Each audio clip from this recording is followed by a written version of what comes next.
Frank watches closely as the men who are to decide fate are picked. Atlanta Georgian, Hearst's Sunday American, July 27, 1913. This newspaper article is a continuation from the first page of an Atlanta Georgian newspaper. The first page is missing from our archives. If any readers know where to obtain the first part of this article, we would appreciate any help. Thank you. Mary Phagan by strangulation. This was followed by the request of the defense that the state's witnesses be called, sworn, and put under the rule. The prosecution opened by announcing its readiness to go on with the trial and called the list of witnesses.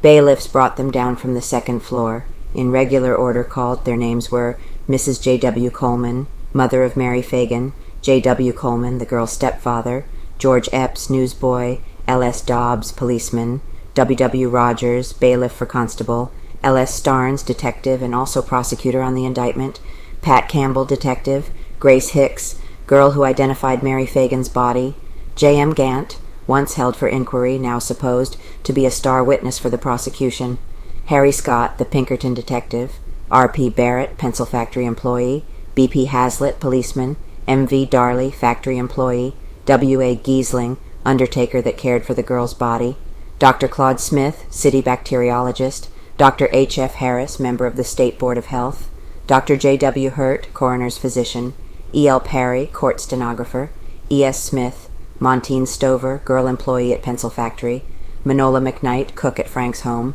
Albert McKnight, Minola's husband. McKnight did not appear in court. Helen Ferguson, Mrs. Arthur White, wife of factory employee, and L. Stanford agree on Conley affidavits. Attorney Reuben Arnold asked concerning the duces tecum that he had served on the state's attorneys for the affidavits of Jim Conley and others. On the promise of Solicitor Dorsey that he would produce the affidavits whenever needed, the duces tecum was waived. Solicitor Dorsey said he did not concede the right of the defense to force a production of the affidavit. He, however, at the request of Mr. Arnold, dictated a statement giving the dates of each of the affidavits signed by Conley, saying they were all of the affidavits Conley had made and that he would produce them whenever necessary. The solicitor asked then that the defense's witnesses be called and sworn. This was met by strenuous objection on the part of attorneys Rosser and Arnold, who claimed their list was fragmentary. Solicitor Dorsey protested vehemently, declaring that it would be extremely unfair to the state not to swear the defense's witnesses at this time. Attorney Rosser said it would delay the trial to complete their list at this time. Judge Roan ruled that he would give the defense time to get up the list. The defense capitulated, and it took but 5 minutes for the list to be made up. Witnesses for defense. Attorney Stiles Hopkins, at the table for the defense, called the names of the witnesses by whom they expect to clear Frank. They were Mary Burke, Dora Small, Ella Thomas, C.P. Gilbert, F. Payne, Eula Flowers, Josephine Stelker, Mattie Thompson, Mrs. L.J. Cohen, J.C. Lowe, M.H. Liebman, Miss Bessie White, Joe Williams, Fred Howell, Wade Campbell, J.A. Price, G.E. Lyon, Cora Lavender, M.O. Nix, J.C. Matthews, F. Jenkins, Mrs. Josephine Seelig, E. Seelig, J.H. Haas, W.H. Mincy, J.B. Spear, L. Skipper, L. Santel, Mary Barrett, Rebecca Carson, C.H. Carson, Harry Denham, Corinthia Hall, Mattie Hall, J.L. Holloway, Mrs. George Jefferson, Jerome Michael, George W. Parrott, M.W. Morrow, Mrs. M.W. Morrow, Rabbi David Marks, A.E. Mayo, Fred Weller, A.E. Marcus, Ed Montag, L.H. Haas, W.B. Owens, T.Y. Brent, and Ossie Shields. These were all of the witnesses whose names were called, but at least 100 more, who will be used mostly as character witnesses, were in the room past the 60-year mark. Solicitor Dorsey put the questions using the formal ones asked in murder trials. Being conscientiously opposed to capital punishment or conviction by circumstantial evidence, was held not to disqualify a juror by Judge Roan. This was in connection with O.T. Camp, the second talesman. "I am conscientiously opposed to capital punishment on certain grounds," said Camp. "What are those grounds?" asked Solicitor Dorsey. "Circumstantial evidence," he replied. Judge sustains defense. "That disqualifies him then," said Solicitor Dorsey. Attorney Rosser objected, saying that such belief did not disqualify the juror. Judge Roan sustained the defense, but Solicitor Dorsey struck him. A.W. Brewerton was disqualified because he was opposed to capital punishment. D.U.H. Wynne was struck, Solicitor Dorsey taking this action after looking over his record. R.G. Elliott was struck by the defense. L.A. Smith was struck for cause. C.T. Hopkins, Jr., struck by state. Not one is obtained. Wee Cates, disqualified because opposed to capital punishment. T.G. Young, struck by defense. D.D. Huey, struck because he did not believe in capital punishment. That ended the first panel of talesmen, and not a single juror was obtained. The state struck 3 and the defense 2. 7 were disqualified for cause. 4 jurymen obtained.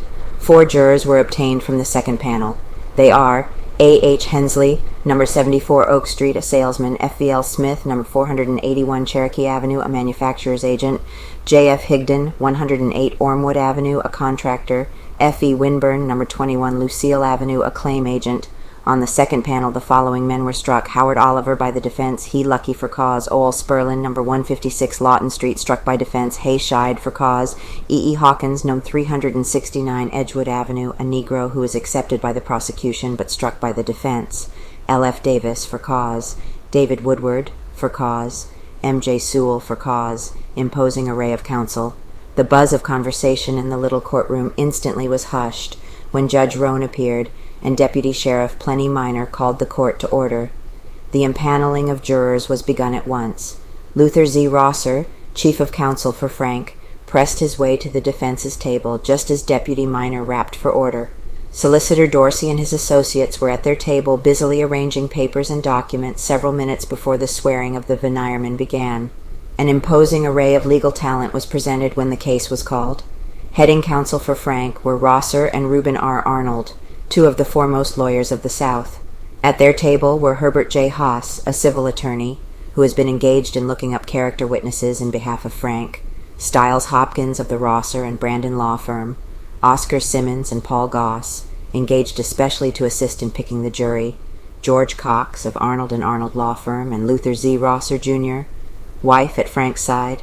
With Solicitor Dorsey were Frank A. Hooper, the brilliant attorney who made his reputation as a prosecutor in criminal cases, E. A. Stevens, assistant solicitor, and detectives who have been working on the case. Jim Conley's attorney, W. M. Smith, also was in court. A stir was created when Mrs. Frank, wife of the accused, made her way into the courtroom and hurried past the rows of spectators into the anteroom where her husband was confined. She bore herself bravely, and when she reached Frank, was seen to converse cheerfully with him.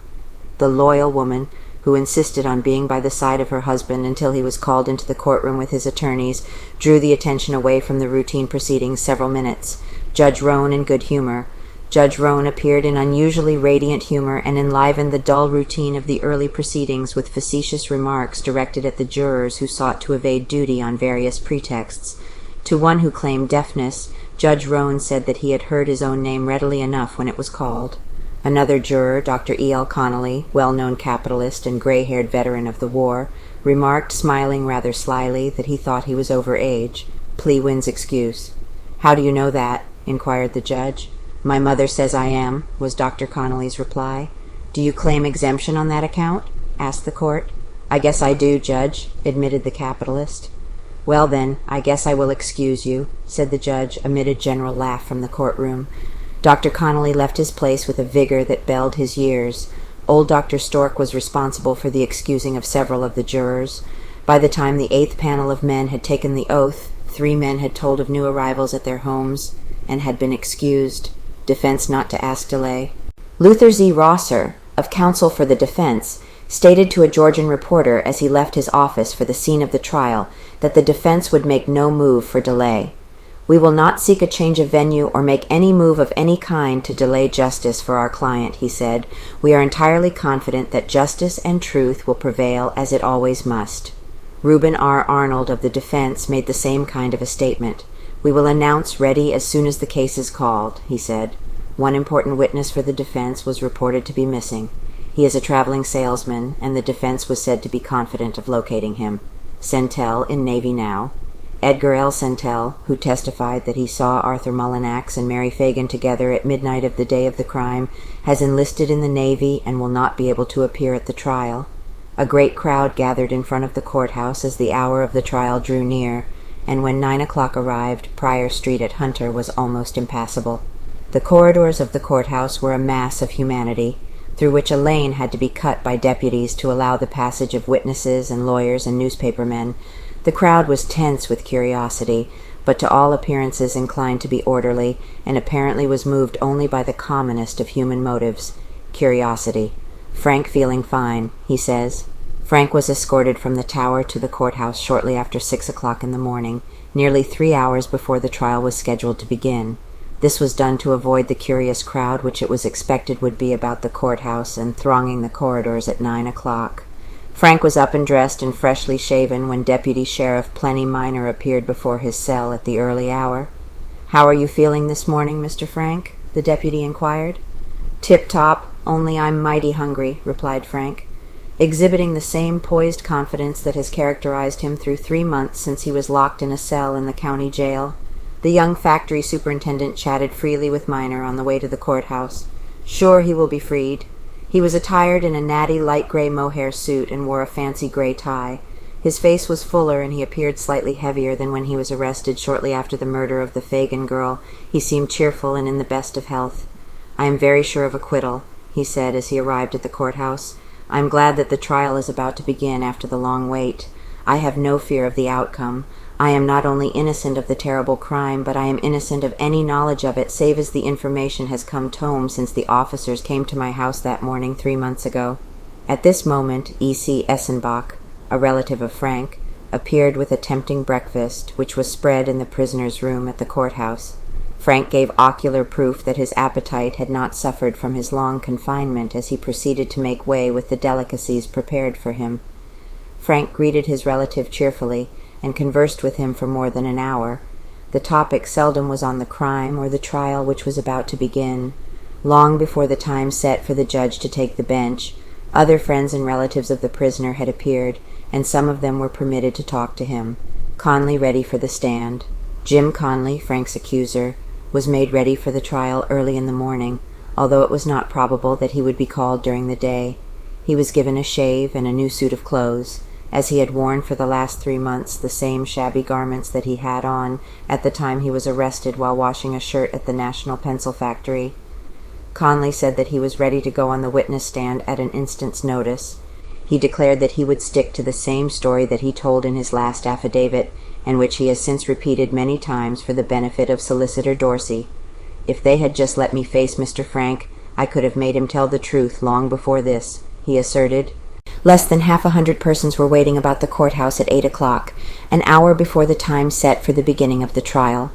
It was thought that not a large crowd would be clamoring for admission to the courtroom, as it had become quite generally known that the small room would accommodate hardly more than the witnesses and the venirmen, and that it would be necessary to exclude practically all spectators. Much preparation made. For no trial in the history of Georgia have such elaborate arrangements been made for the comfort of the comparatively small number of spectators who will gain admission, the attorneys who will handle the case, the jury, and the newspaper men. Deputy Sheriff Plenty Minor has received much praise for the splendid preparations made. Electric fans have been installed at every window and on the railing separating the spectators' seats from the bar. Ozonators have been placed to keep the air purified. It probably will be the coolest and best ventilated place in Atlanta. Not more than 250 spectators will be admitted. Approximately that number of chairs have been placed outside the enclosure. When they are filled, the doors will be closed and no one else will be allowed in. No one will be permitted to occupy standing room. The usual custom of permitting disinterested attorneys to occupy seats inside the bar will not be followed, and this particular part of the courtroom will be less crowded than during the average criminal trial. How they will line up. Prosecuting Attorney Dorsey and at least 5 assistants will occupy a table directly in front of the bench and witness stand with the jury box close on the right-hand side. Attorney Rosser with his assistants and the accused will be seated at a table to the left of the states and farther away from the jury. The table for newspapermen is back of the state's table. The arrangements were agreed upon by the attorneys and the judge. The table for the defense was selected by Attorney Rosser, with a view to the number of persons who would wish to be near Frank during the trial. Seats have been arranged to the back of the table to accommodate at least 30 persons, friends and relatives of the accused, who have visited him constantly since he was confined at the tower. Deputy Sheriff Plenty Minor, who have charge of the crowd and keeping order in court, will also have charge of the prisoners. Long before any crowd congregated around the courthouse, Frank and Lee were brought from the tower and placed in the room reserved for them. When court opened, Frank took his place at the table reserved for his attorneys. No room for spectators now. For the first day of the trial, or until the jury is selected and the hearing actually underway, It is extremely doubtful if any spectator will gain admission to the court. Seating arrangements have only been provided for about 250. The veneer of 144 men will have to occupy that number of the seats when court is opened.